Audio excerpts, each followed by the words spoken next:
আপনারা যদি অন্ধ হন, প্রলয় থেমে থাকবে না।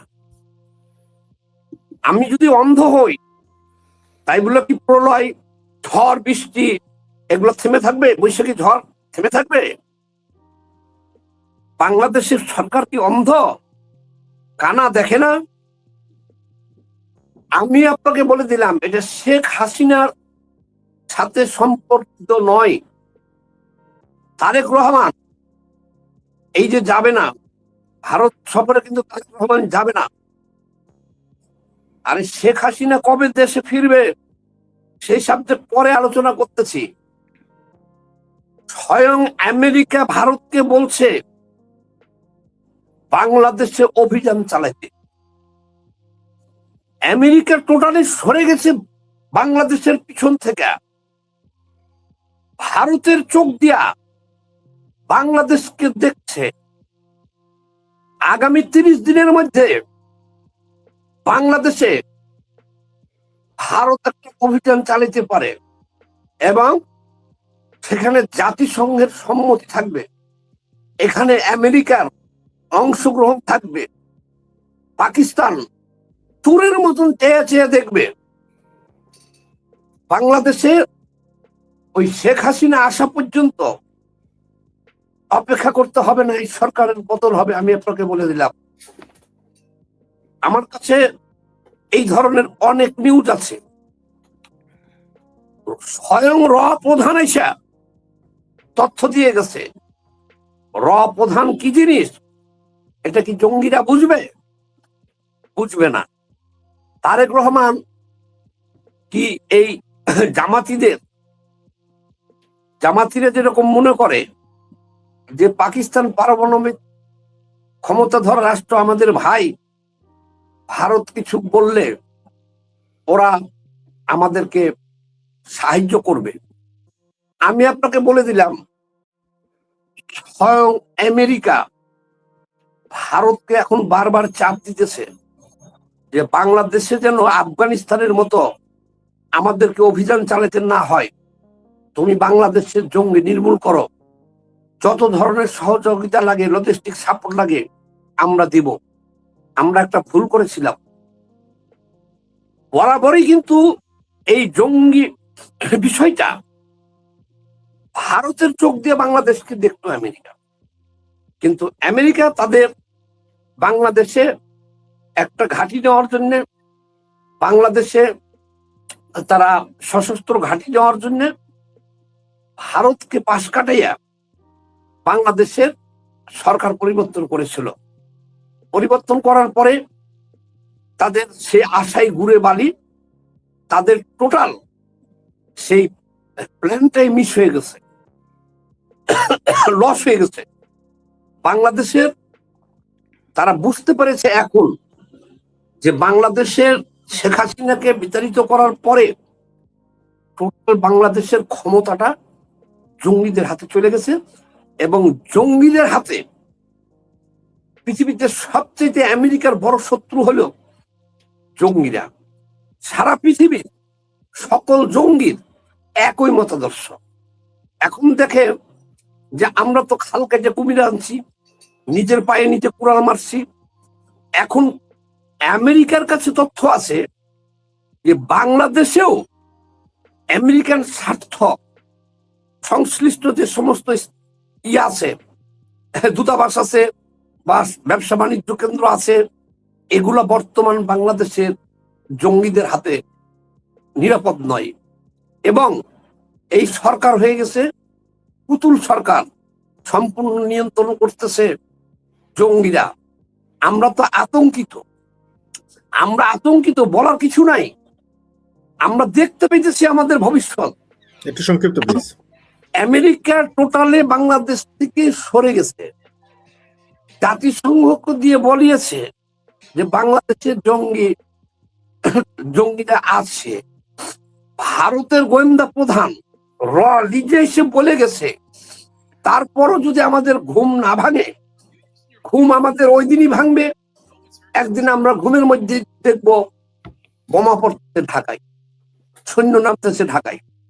এবং বারবার তখন বারবার কিন্তু আমেরিকা ভারতকে বলতেছে যে তোমরা বাংলাদেশের জঙ্গি নির্মূলে ব্যবস্থা নাও, যা করা লাগে আমরা করব। এবং ইউরোপীয় ইউনিয়ন, জাতিসংঘ, আমেরিকা এরা একজোট হইয়া ভারতকে দিয়া এই অভিযানটা আগামী 30 দিনের মধ্যে বাংলাদেশে চালাবে। এখন যদি আমরা না বুঝার কিছু নাই, জঙ্গিরা কিছুই বুঝে না, টোটাল বাংলাদেশটা এখন জঙ্গিদের হাতে। আমরা দেখতে পেয়েছি, আমাদের কিছু করার নাই যে বাংলাদেশের জঙ্গি নির্মূল করার জন্য। আর পাকিস্তান একদম চোরের মতো চেয়ে চেয়ে দেখবো, আপনাকে সহযোগিতা করার দূরের কথা, লড়তেও পারবে না। এখন আমাদের কোনো উপায় নাই ভাইয়া। আবার আসবো। ধন্যবাদ। ধন্যবাদ। আমাদের সাথে যুক্ত হয়েছেন প্রকৌশলী জিয়া করিম ভাই, রাজনীতি বিশ্লেষক, মহোদয় সংগঠক। জিয়া ভাই, স্বাগত জানাচ্ছি আপনাকে। জিয়া ভাই, আমরা আসলে আজকে যে না সমস্যা নাই জিয়া ভাই, আমরা জানি আসলে বিশেষ করে দেশের বাইরে যারা থাকেন, কর্মব্যস্ত থাকেন, সময় বের করা খুব কঠিন। তারপরে জিয়া ভাই সময় আমাদেরকে সময় দেন, এই জন্য ধন্যবাদ, কৃতজ্ঞতা জিয়া ভাই। জিয়া ভাই, আজকে আমরা যে সাবজেক্টটা আমরা সিলেক্ট করেছি, রাজনীতিতে নতুন সমীকরণ, ভারত সফর না করে কি বড় ভুল করেছেন তারেক রহমান, এ বিষয়ে কি বলবেন? আপনাকে অসংখ্য ধন্যবাদ আপনার দর্শক শ্রোতা এবং সামাদ ভাইকে। সামাদ ভাই বলছিলেন আসলে ব্যাপারটা যদি একটু রিসেন্ট নিউজগুলি দেখেন তাহলে বুঝতে পারবেন। আপনি কয়েকদিন আগে, এই গতদিন বোধহয় সার্জিও গোরের একটা সাক্ষাৎকার এসছে ইন্ডিয়াতে, সেখানে দেখেছেন বলেছে, তিনি ক্লিয়ারলি বলেছেন, আমি একটু পড়ে শোনাই তাহলে বুঝতে পারবেন।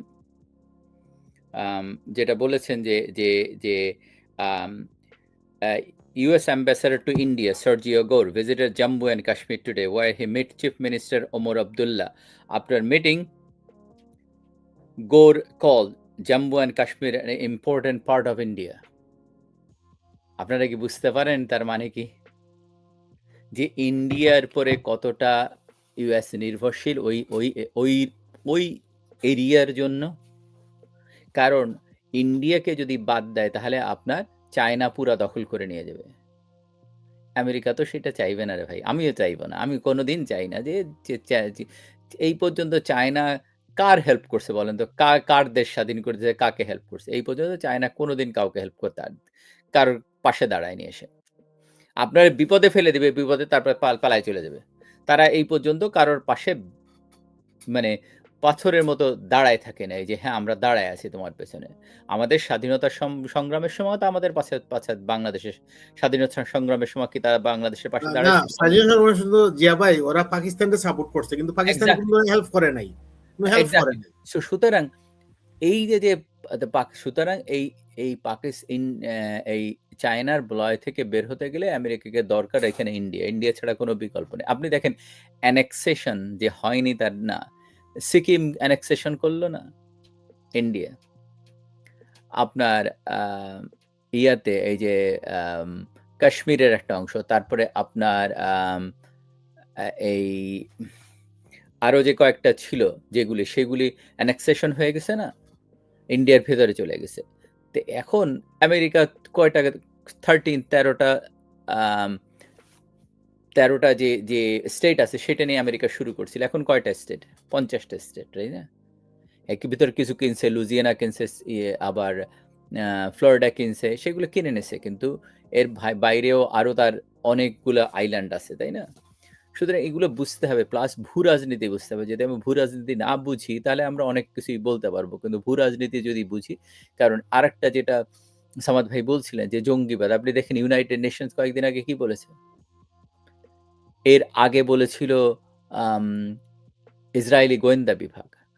সুতরাং আপনি দেখেন যে এই যে ছেলেটা মপ করছে, যে আনাস, সে একজন খুনি, সে নিজেকে ভুয়া ডাক্তার পরিচয় দিয়ে রুগী মেরে ফেলে, তারপরে বিভিন্ন তার মার নাম, বাবার নাম সব বেরিয়ে আসছে, যে এই সন্ত্রাসীগুলিকে জেলে ছিল, এই সন্ত্রাসীগুলিকে ইনুস ছেড়ে দিছে, ছেড়ে দেওয়ার পরে বাংলাদেশ অশান্ত হয়ে গেছে। তার মানে কি ওই রিজনটা অশান্ত হয়ে যাচ্ছে। পৃথিবীর কোনো দেশ চায় না, আর পৃথিবীর কেউই চায় না, আমেরিকা কোনোদিন চায় না যে একটা রিজন অশান্ত হোক এবং সেখানে জঙ্গিবাদের উত্থান ঘটুক। জঙ্গিবাদ উত্থান করলে আমেরিকা আসবে বা অন্য ইউরোপে যাবে, এই জঙ্গিগুলো সেখানে অকারেন্স ঘটাবে। সুতরাং সেটা কেউ চায় না। সুতরাং এইগুলি এখন তারেক রহমান যদি মনে করে যে পাকিস্তানের সঙ্গে জঙ্গিদের সঙ্গে যোগ দিয়ে, কারণ উনি নিজেই তো একটা জঙ্গি, উনি আমার মনে থাকার কথা যে 2004 সালে কি ঘটাইছে, 21শে আগস্টের মতো 10টা কষ্ট মামলা, তা 10টা কষ্ট আনলো, এগুলো তো নতুন কোনো কিছু না। একদিনে 64টা বিভাগে বম ব্লাস্ট, বাংলা ভাইয়ের উত্থান। তো এখন বাংলাদেশের জনগণ যদি চায় যে না, তারা ওই পুরনো অবস্থায় ফেরত যেতে চায়, তারা একই অবস্থা দেখতে চায়, আসলে ব্যাপারটা আরেকটু গভীরে যাওয়া দরকার। উনি তো বলেছেন take back Bangladesh. What the take back Bangladesh means? He clearly said he will make that Bangladesh like একটা অনিরাপদ জায়গা। নাহলে টেক ব্যাক বাংলাদেশ বলতে কি বোঝায়? Take back Bangladesh to where it was, right? একটা অর্থ দাঁড়ায়, তাই তো? আমি সেই অর্থটাকেই ধরে নিচ্ছি। সামাদ ভাই আরো ভালো জানবে টেক ব্যাক বাংলাদেশ বলতে উনি কি বোঝাইতেছেন। তার মানে take back to Bangladesh, it was original, war back to in 2004, 2005, 2001, যখন ওই অঞ্চলটা নিরাপদ ছিল না, ওই অঞ্চলে জনগণ নিরাপদ ছিল না, যেখানে 7 বছরের শিশুও ধর্ষিত হয়েছে, আবার 70 বছরের বৃদ্ধও ধর্ষিত হয়েছে এই হাওয়া ভবনের নেতৃত্বে। তখন বাংলা ভাইয়ের উত্থান হয়নি। সুতরাং সে তো ক্লিয়ারলি আপনাকে বলছে আপনারা কেন বুঝেন নাই, আমরা কেন বুঝি নাই, বাংলাদেশের জনগণ কেন বুঝে নাই, সেইটা বাংলাদেশের জনগণকে বুঝতে হবে। যারা এই জুলাই অগাস্টে আন্দোলন করেছে তাদের কাছে জিজ্ঞেস করেন যে তারা এই জিনিসটা কেন বুঝে না, সোজা ইকুয়েশন কেন বুঝে না বা কেন বুঝে নাই। তারেক রহমান ক্লিয়ারলি বলেছে যে টেক ব্যাক বাংলাদেশ। আমি কোট করে বলতেছি, she said that. তা এখন যদি আপনি না বুঝেন, আমি না বুঝি, তাই দোষ তো তারেক রহমানের না। সুতরাং এইটা বুঝতে হবে। আরেকটা হচ্ছে যে ভূ রাজনীতিতে আপনার পুরা দিকে ইন্ডিয়া, তাই না? আপনার প্রতিবেশীকে তো আপনি সরাই দিতে পারবেন না। আর আজকে যদি বলি তর্কের খাতিরে, যদি বলি রূপক দা আপনার বাড়ি আমি আগুন দিয়ে দেব, অথবা সামাদ ভাইকে বলি আপনার বাড়ি আমি ভেঙে দিব, তাহলে কি সামাদ ভাই চুপচাপ বসে থাকবে, অথবা তো আপনি চুপচাপ বসে থাকবেন? বলেন তো আমাকে। তার মানে আপনি সম্পর্কটা আমি ইচ্ছা করে সম্পর্কটা আপনার সঙ্গে, সামাদ ভাইয়ের সঙ্গে বিনষ্ট করছি, তাই না? আপনাকে যখন এসে ক্ষমতায় এসে সেভেন সিস্টার দখল করে নিব, দিল্লিকে দখল করে নিব, তার মানে কি দাঁড়ায়? আপনি উস্কানি দিচ্ছেন, পায়ে পড়ে ঝগড়া করছেন।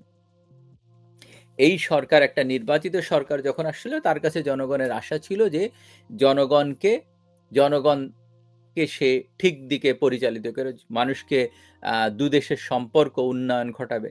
আপনি একটা দাবি, আপনার অনেক কিছুতে নির্ভরশীল। দেখেন পানি, আপনি যখন সফর করবেন না তখন কি হবে? আপনি সম্পর্ক উন্নয়ন ঘটবে না। আপনি দেখেন ইন্ডিয়াতে আরএসএস এর নেতা ছিল অটল বিহারী বাজপেয়ী, তাই তো? অটল বিহারী বাজপেয়ী যখন প্রধানমন্ত্রী প্রথম কোন দেশ সফরে গেছিল? পাকিস্তানে। কেন গেছিল? বলছে পাকিস্তানের সঙ্গে সম্পর্ক নরমালাইজ করে। তখন একজন সাংবাদিক তাকে প্রশ্ন করছিল যে আপনি তো বিবাহিত না, আপনি আমাকে বিয়ে করেন, তাহলে কাশ্মীর আপনাদেরকে দিয়ে দেব। তখন অটল বিহারী বাজপেয়ী কি উত্তর দিছিল জানেন? বলছিল যে আমাকে যদি পুরো পাকিস্তানও দিয়ে দেন তাহলে আপনাকে বিয়ে করব না। কারণ বলছে যে আমি চাই পাকিস্তানে জনগণ শান্তিতে থাকুক, আমাদের সুসম্পর্ক থাকুক, আমাদের বর্ডার শান্ত থাকুক, কোনো মানুষ শান্তিতে ঘুমাক দুই দেশে, সেইটা চাই। তো এই জিনিস বুঝতে হবে। যিনি আরএসএস এর নেতা ছিল, যখন রাজনীতিবিদ ছিলেন, তখন উনি এই পাকিস্তানের বিরোধী কথা বলেছেন, তাই না? যখন উনি প্রধানমন্ত্রী হয়েছে তখন কি হয়েছে? তখন ওনার অ্যাটিটিউড চেঞ্জ হয়েছে যে দুই দেশের সম্পর্ক নরমালাইজ করা দরকার, সেজন্য উনি সফর করেছে। আপনি দেখেন 72 সালে সিমলা চুক্তি, মনে আছে সামাদ ভাই? সিমলা চুক্তি হয়েছিল, কে করেছিল? ইন্দিরা গান্ধী এবং ভুট্টো কি করছে? পরাজিত যারা ইন্ডিয়ার কাছে নাকে খত দিছে, তাই না, 71 সালে, সেই পরাজিত নেতা আবার সিমলা সফর করছে, দুই দেশের সম্পর্ক নরমালাইজ করার জন্য চুক্তি করছে। আপনি বিরোধী দলে থাকলে যে কথা বলতে পারবেন, আপনি সরকারে হয়ে সেই কথা বলতে পারবেন না। সরকারে থেকে যদি সেই কথা বলেন, আপনার জনগণ ভোগান্তি ডেকে আনবেন। এবং তারেক রহমান সেটাই করছে, সেটাই করতেছে। আজকে যে কয়েকদিন আগে বাণিজ্য মন্ত্রী, তারপরে আপনার বিদ্যুৎ মন্ত্রী বলেছেন আমাদেরকে তেল দেন, আমাদেরকে গ্যাস দেন, বলছে না? আমাদেরকে তেল দেন, আর ওই যে পাইপলাইন যেটা বসানো হয়েছে সেটার মধ্যে তেল আসছে, বাংলাদেশে তেল আসে নাই, পেট্রোল আসছে, ডিজেল আসছে, সবই আসতেছে। তাহলে আপনি যদি সম্পর্ক ঠিক না রাখেন, কালকে যদি ইন্ডিয়া বলে আমি কাট করে দিলাম, আমি দিব না, তখন কি করবেন? জনগণ না খেয়ে মরবে। তাহলে আপনি জনগণকে কেয়ার করেন না। আপনি যদি জনগণকে কেয়ার করতেন, তাহলে আপনি সম্পর্ক নরমালাইজ করতেন, আপনি সুসম্পর্ক বজায় রাখতেন। রাজনৈতিক বিরোধিতা থাকতে পারে, কিন্তু আপনার জনগণের এন্ড অফ দ্য ডে জনগণের কথা চিন্তা করতে হবে। আরেকটা দেখেন, যে তারা মাঝে মাঝে বলে শেখ হাসিনা, আপনার দালাই লামা কত বছর ধরে ইন্ডিয়াতে আছে? ডাল লামাকে ফেরত দিচ্ছে? দেয়নি। জহির শাহ ছিলেন আফগানিস্তানের নেতা। জহির শাহকে কি ইন্ডিয়া ফেরত দিয়েছিলেন ইয়ার কাছে, আফগানিস্তানের কাছে? দেননি। শিলং সালাউদ্দিন সাহেব তো ওই দেশে ছিলেন, জেলে ছিলেন, তারপর তাকে থাকার জায়গায় দিছে। সালাউদ্দিন সাহেব কি ফেরত দিয়েছিলেন? দেননি। এইটা কোনো, আর শেখ হাসিনা তো কোনো ক্রিমিনাল না। শেখ হাসিনাকে প্রধানমন্ত্রী হিসেবে সেই দেশে সামরিক বাহিনী নিয়ে গেছে, তার নিরাপত্তা বিধান করতে বলছে। সুতরাং সেনাবাহিনীকে যে বলেন যে সেনাবাহিনী যেন তাদেরকে ফেরত নিয়ে আসে, সসম্মানে ফেরত নিয়ে আসে। সুতরাং এই জিনিস বুঝতে হবে। এবং সামাদ ভাই, যেটা আপনাকে আমি বলছিলাম যে আপনার মনে থাকার কথা 96 সালে এরকম আরেকটা নির্বাচন হয়েছিল, টিকে নাই, 2 বছরে টিকবে না। 15 ফেব্রুয়ারি 96 15 ফেব্রুয়ারি নির্বাচন। সুতরাং আপনি যদি মনে করেন যে এই সরকার যদি মনে করে জনগণই এই সরকারকে তাড়াবে, এই জন্য ইন্ডিয়াকে লাগবে না। ইন্ডিয়া কেন আসবে? ইন্ডিয়ার কি ঠেকা পড়ছে? ইন্ডিয়া চায় যে আমাদের দেশটা শান্তিতে থাকুক, তার বর্ডার শান্তি। শেখ হাসিনা কি দিছে ইন্ডিয়াকে? দিছে যে দুই দেশের সম্পর্ক সুসম্পর্ক ছিল, বর্ডার নিরাপদ ছিল, বর্ডারে কোনো উত্তেজনা ছিল না। এইটাই ইন্ডিয়া চায়। এই জিনিসটা আমাদের পলিটিশিয়ানদের বুঝতে হবে। আজকে যদি আপনার বর্ডারে ডিপ্লয় না করতে হয় তার সেনাবাহিনী, তাহলে তাদের দেশের খরচ কমবে না, তাদের দেশের মানুষ শান্তিতে থাকবে না। আপনার দেশে আপনি দেখেন এই উস্কানির ফলে, এই তাদের তথাকথিত উস্কানির ফলে বিজেপির উত্থান ঘটলো পশ্চিমবঙ্গে, ঘটলো না? সুতরাং এই জিনিসগুলো বুঝতে হবে যে আমরা কোথায় যাচ্ছি। আপনি অনেক ওষুধের অনেক কাঁচামাল আসে ইন্ডিয়া থেকে, যদি কালকে না বলে আপনি পেঁয়াজ আনেন, ডাল আনেন, চাল আনেন, চাল কি সম্ভব কানাডা থেকে, অস্ট্রেলিয়া থেকে তারা কি উৎপাদন করে ভাই? যদি দরকার হয় আমাকে আনতে হবে ইন্ডিয়া থেকে, একটু কমে পাওয়া যাবে, কারণ ক্যারিং কস্ট কম পড়বে, জনগণের কাছে কম দামে দিতে পারবেন। আপনি কি অন্য দেশ থেকে পারবেন বলেন তো আমাকে? আপনার ক্যারিং কস্ট বেশি পড়ে যাবে, দাম বেশি পড়ে যাবে, জনগণের বেশি টাকায় বিক্রি করতে হবে, তখন জনগণকে বেশি পয়সা দিয়ে কিনতে হবে। সুতরাং ভাই পাকিস্তান থেকে আনবে, পাকিস্তান তো বেশি দূরে না। পাকিস্তান নিজেরাই খেতে পায় না, যে দেশ তারা আবার কি দিবে? তারা চাল উৎপাদন করে, চাল উৎপাদনে যে কয়টা দেশ আছে তাদের ভিতরে পড়ে পাকিস্তান, বলেন তো আমাকে। তারা অন্য জায়গায় ইন্ডিয়া থেকে কিনবে, কিনা বেশি দামে আমাদের কাছে বিক্রি করবে, তাতে কি হবে? জনগণকে বেশি টাকা দিয়ে অথবা ভিয়েতনাম থেকে আনবে। ভিয়েতনাম থেকে আনতে গেলে ক্যারিং কস্ট বেশি পড়বে না? আপনি বেনাপোল বর্ডার দিয়ে যখন একটা ট্রাকের ভিতরে করে নেবেন, জেট কয় টাকা পড়বে দাম, ক্যারিং কস্ট, আপনার যখন দিয়ে শিপে আসবে বা প্লেনে আসবে তখন বেশি পড়বে না? তখন কি করবেন? আপনি সরকার প্রধান, আপনার তো জনগণকে চিন্তা করতে হবে। আপনি একা ভালো থাকলে তো হবে না, আপনার জনগণকে ভালো রাখতে হবে। এই জনগণকে ভালো রাখার জন্য আপনার সুসম্পর্ক বজায় রাখতে হবে। এবং এই যদি আপনি তারেক রহমান না যায়, একটা ভুল কাজ করবে এবং এটার জন্য খেসারত পরে তাকে দিতে হবে, সেটা অন্য জিনিস দিতে হবে। তারা তাদের সঙ্গে যদি কালকে তারা পেঁয়াজ, রোজা আসতেছে কিছুদিন পরে, রোজার সময় কি করবেন? তখন কি করবেন? দ্বারস্থ হতে হবে। সুতরাং এই জিনিসগুলো যদি না বুঝেন তাহলে হবে না। আপনি যতই বলেন না কেন, আমি তো বুঝাই দিলাম যে পাকিস্তানের প্রধানমন্ত্রী দৌড়েছে ইন্ডিয়ার কাছে, সিমলা চুক্তি করছে তো। আর বারবার বলে ভারত পাক, শেখ হাসিনা ভারত কাছে আমি তো এর আগেও বলছি যে শেখ হাসিনা ভারত কাছে কিছুই বিক্রি করে দেখান না, একটা যুক্তি দেখান, কোন যুক্তি দেখাতে তো পারেনি এখন পর্যন্ত। অথবা কিন্তু ওয়ারাস বিএনপি জামাত তো জোট করেছিল 2003-4 সালে 24 বছর 20 বছরের গোলামি চুক্তি করেছিল, যেখানে নিরবিচ্ছিন্ন গ্যাস দিবে টাটাকে এবং ইন্ডিয়াকে। কই আওয়ামী লীগ তো দেয়নি, শেখ হাসিনা তো দেয়নি, এটা দিচ্ছে তারেক রহমান, হাওয়া ভবন, এই আমার দেশের সম্পাদক ও এরা মাহবুবুর রহমান। সুতরাং কাকে কি বলে? ধন্যবাদ। জি ধন্যবাদ জিয়া ভাই, আবার আসবো। আমি যাবো, আমাদের সাথে আছেন ডাক্তার আব্দুল সামাদ সুজন। সুজন ভাই, আপনি আজকে খুব গুরুত্বপূর্ণ কিছু তথ্য দিয়েছেন। আমরা একটু, দর্শকরা অনেকেই প্রশ্ন করছেন যে বিষয়টা, আপনি বলছেন যে 1 মাসের মধ্যে বাংলাদেশে এই জঙ্গি নিধনের জন্য একজন ধরনের টাস্ক হতে পারে বলে আপনি বলছেন। আরেকটা বিষয় বলছেন যে এই তারেক রহমান সরকারের পতন হয়ে যাবে, এই বিষয়টা বলছেন। এই বিষয়ে একটু বিস্তারিত বলেন। আমরা আসলে দর্শকদের একটু, অনেকেই প্রশ্ন করছেন এই বিষয়গুলো জানার জন্য। আপনি কি বলবেন, আসলে কি বাংলাদেশের একটা পরিবর্তনের হাওয়া বইছে রাজনীতিতে? পরিবর্তনের হাওয়া না, শেখ হাসিনা যেভাবে বাংলাদেশে ফিরতে চাইছিলেন, বা সরকার দেশ পরিচালনায় ব্যর্থ, গ্যাস নাই, বিদ্যুৎ নাই, এই নাই, জনগণ বিদ্রোহ করবে, কিন্তু এখন তার সেই সমস্ত সুযোগ পাচ্ছে না সরকার, বা জনগণও পাইতেছে না। যে আমেরিকা বাংলাদেশের রেজিম চেঞ্জ করছে, সেই আমেরিকা বাংলাদেশের ভিতরে ঢোকার পরে তারা একটা জরিপ করে, সেই জরিপে দেখে যে বাংলাদেশে জঙ্গিদের সংখ্যা এবং ভয়াবহতা আফগানিস্তানের চাইতেও অনেক ভয়াবহ।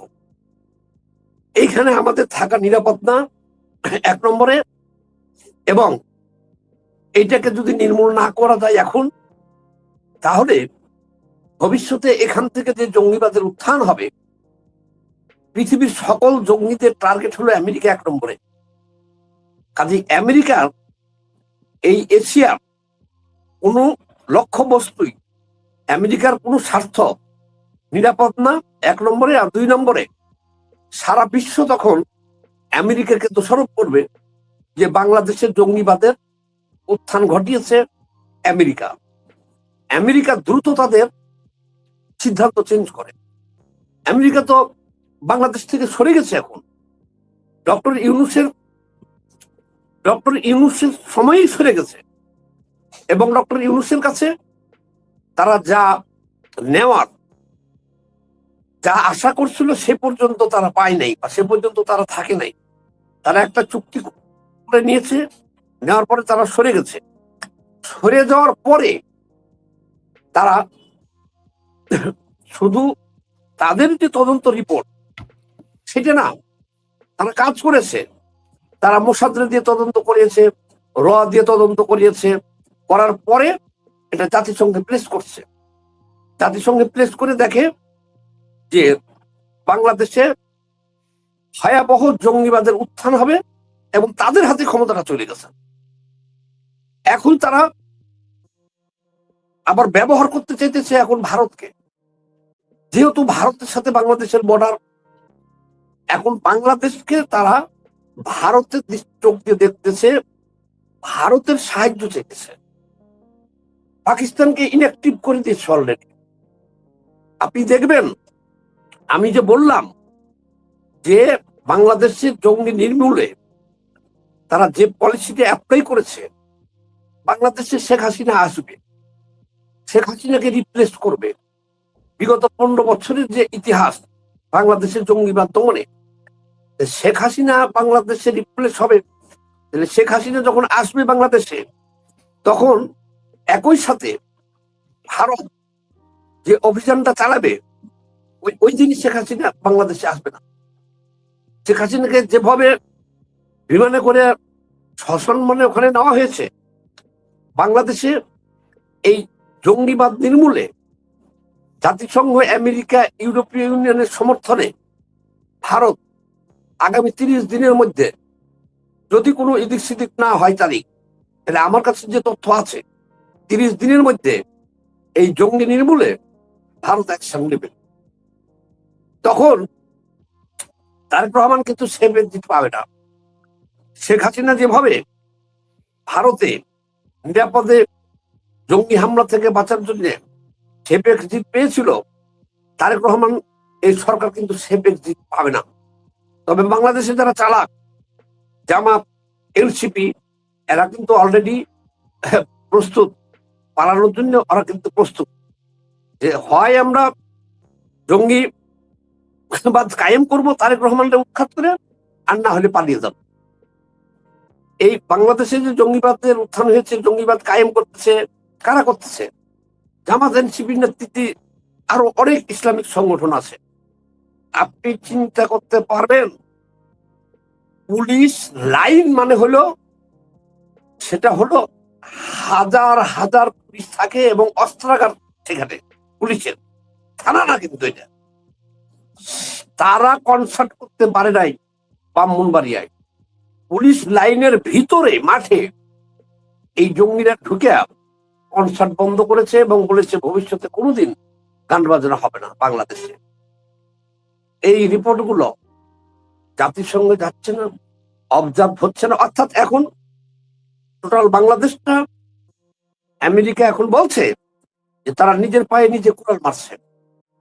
প্রতিদিন আমেরিকা এখন ভারতকে চাপ প্রয়োগ করতেছে বাংলাদেশে জঙ্গি নির্মূলে অভিযান পরিচালনা করার জন্য। যত ধরনের লজিস্টিক সাপোর্ট লাগে তারা দিবে, এবং পাকিস্তানকে ইনঅ্যাক্টিভ করে দিয়েছে অলরেডি। কোনো শব্দ করতে পারবে না পাকিস্তান, এক।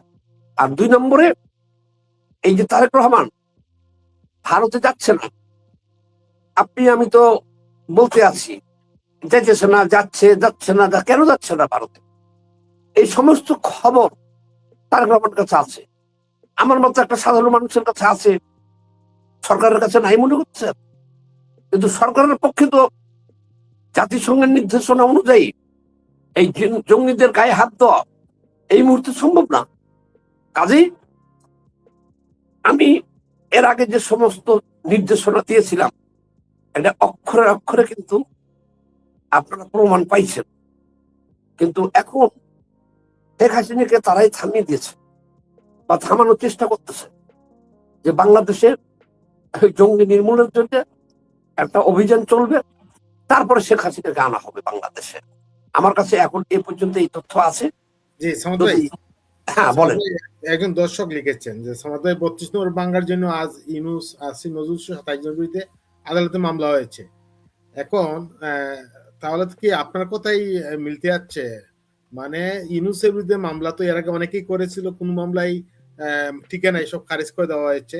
আজকে 32 নম্বর বাঙ্গার জন্য, যেটা হচ্ছে মানে বলবো আওয়ামী লীগ বা শেখ হাসিনা বা বাংলাদেশে মানুষের একবারে মানে সবচেয়ে আলোচিত যে বিষয়টা, 32 নম্বর মানুষের সবচেয়ে প্রিয় জায়গা, অনেকেরই প্রিয় জায়গা, এখানে পক্ষের মানুষের প্রিয় জায়গা, সেটার হামলার কারণে ডক্টর ইউনূসের মামলা হয়েছে।